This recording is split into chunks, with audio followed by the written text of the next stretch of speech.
Guys, this is gonna be a good one, but we're gonna get into the full summary of chapter 1044 right away. But firstly, if you guys are new here, make sure to take the time to subscribe to the channel, because when chapter 1044 hits and the internet starts getting destroyed, I'm gonna hopefully be one of the first people to make a video and hopefully give you guys the chapter right away. So make sure you guys hit that sub button. Now let's get straight into this chapter. So chapter 1044, an amazing name once again, Warrior of Liberation. On the cover we see Oven has left his prisoner book open on Niji and Yonji in a room with a bunch of his brothers and sisters. Yeah, I'm not gonna name them, but they're like, you know, Big Mom's 78th child or her 7th child or fucking 872. So you guys get the point. So the chapter starts with Luffy talking. Although we cannot see him up close, the sounds of the drums are getting louder. Luffy says, "What happened? Why? How am I able to get up if I lost? I suddenly feel so much fun. Ahahaha." So he starts laughing. So I mean, this isn't not a typical Luffy's character, but after his awakening he kind of feels rejuvenated. As Luffy speaks, we see a distant shot that black lightning comes out of Luffy's body. It's good to know that he's still going to be utilizing his Conqueror's Haki with this awakening. Zunisha is still with the world government ships in the near sea Wano Kuni. Momonosuke looks at the roof of Onigashima. He is very upset and even trembles. "Joyboy, do you mean Luffy?" Yamato, "Is that what Zunisha said?" Alright, this part is gonna get kind of sad for me because I was hoping Sanji was up and he was actually on the move, but sadly he's not. But hopefully he is now because he got woken up. So in the pleasure hall on the left brain tower, we see that someone is taking care of Sanji. He's laying in a futon. Suddenly Sanji gets up because he senses someone and looks up. Yeah, whatever the hell that sound is, I don't know what I just did. It's Luffy. On the live floor, Luffy's allies are also feeling something. Kid, Law, Hirogo look up. Kid says, "What?" Hirogo says, "Ah, is that Straw Hat?" Marco also feels something and tells it to Nami and Tama, who are crying. He is still breathing. I'm sorry, I'm gonna try to skim through a lot of this stuff because it is bullshit. Now, this is where it gets very, very good. We travel now to the Holy Land of Marijoa, to the Room of Authority in Pangaea Castle. Gorosei continue talking about the situation in Wano Kuni. One of them wonders if it's worth losing a top agent and anger Kaido.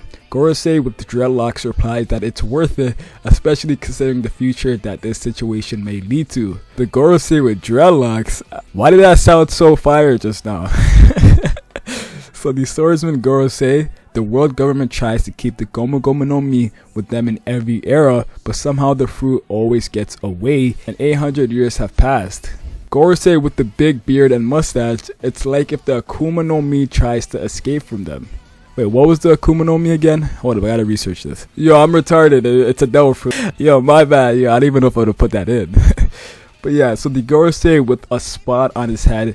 It is possible, since we know zone fruits have a mind of their own, and that fruit has the name of a god. The other name of the Gomu Gomu no Mi is Blonde Gorosei Hito Hito no Mi. Human fruit, mythical zone model Nika.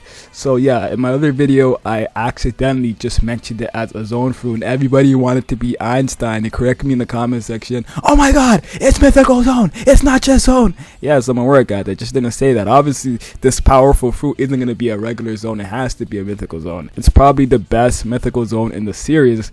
So yeah, as the Gorosei say this, in a magnificent epic double page, we see the silhouette of Luffy with the full moon in the background. So yes, reminiscing to that one Nika panel that we got of him with the black shadow, I believe. His silhouette is identical to Nika's without weapons in his hands, although we only see a black silhouette. Yep, of course, it's clear that Luffy is laughing. In addition, the sound of drums continue. Luffy, so he's laughing still. So like, continually this is showing you that Luffy's on some next type of drug. I never seen Luffy laugh this much. Like honestly guys, he's affected or he's getting influenced by the previous user of the devil fruit, Joyboy. So the Gorosei continues speaking as we see a close-up of the silhouette of Luffy's face. He's laughing.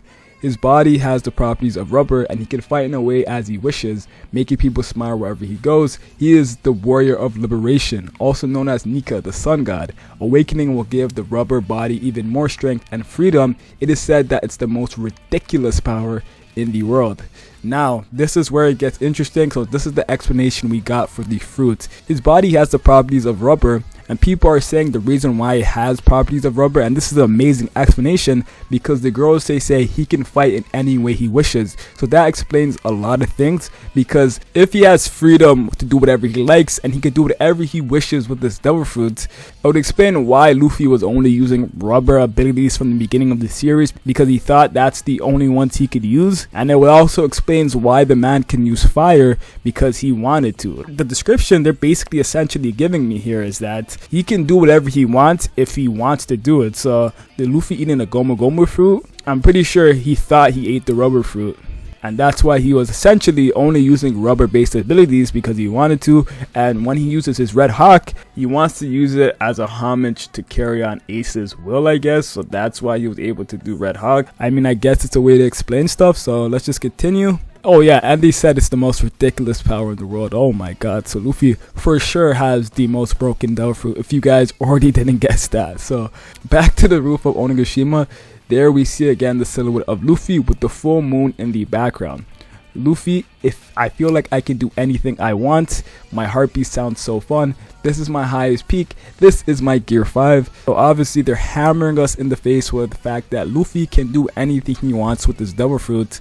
And so yeah, that explains all these phenomenons and things Luffy's been doing that we kind of had no explanation for. So back to the live floor, a huge blast of color of Supreme King Haki comes from above.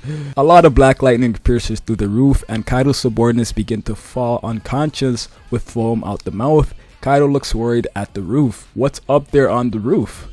In a huge double spread, we see that the roof begins to break and Luffy's arm appears from the hole. The arm is massive and it grabs Kaido's body in a dragon form without difficulty. Kid, Straw Hat, Chopper crying, Luffy pulls up Kaido. Kaido's eyes are popping out like a cartoon. And by the way guys, there is some photos I was supposed to show you guys yesterday, but I guess I'll just show you guys now. And drags him easily to the roof. Luffy then increases his muscle mass as in the leaked picture and starts to spin Kaido's body. Kaido's face looks again like a cartoon. His eyes are popping out one more time. So quickly I want to mention guys, this is like a Looney Tunes fight. Like right now the way Luffy is fighting Kaido is in a Looney Tunes style, and I guess the explanation for this is because he wants to fight like that. I guess Joyboy in a sense would fight like that. I'm not saying Luffy is inheriting Joyboy's fighting style, but he's definitely getting manipulated, or he's getting influenced by Joyboy in some type of way, the way he's acting, because it doesn't necessarily 100% seem like Luffy. You could definitely see when it's just Luffy and something's a little off about him, especially when he's on crack. So Luffy starts laughing again. Kaido says, Straw Hat, you're alive, thank you. And he goes to do a boar breath. Who has returned in his normal form is laying on the ground laughing. He can't stop. You see what I mean? This is not Luffy. The man is on legit perks. He's insane.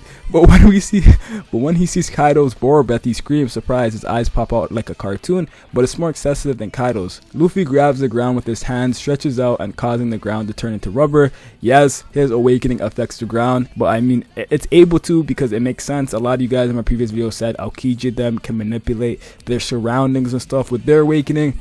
I guess it makes sense, but I think Luffy's stuff is going to be chalked up to the point where he can just do whatever he wants. Kaido's boar breath hits the ground, but since it's rubber, it doesn't get destroyed and holds back the attack. Luffy changes back to his muscle form and pulls the piece of ground, causing the boar breath to bounce back at Kaido. There's a huge explosion. We finally see Luffy's body clearly. His physical appearance is almost the same as always, although his short is now white instead of black. Okay, so I'm not going to read this next part, because it's just describing how he looks, and we all know how he looks. Luffy laughs non-stop again as Kaido stands up. Gear 5th is officially presented.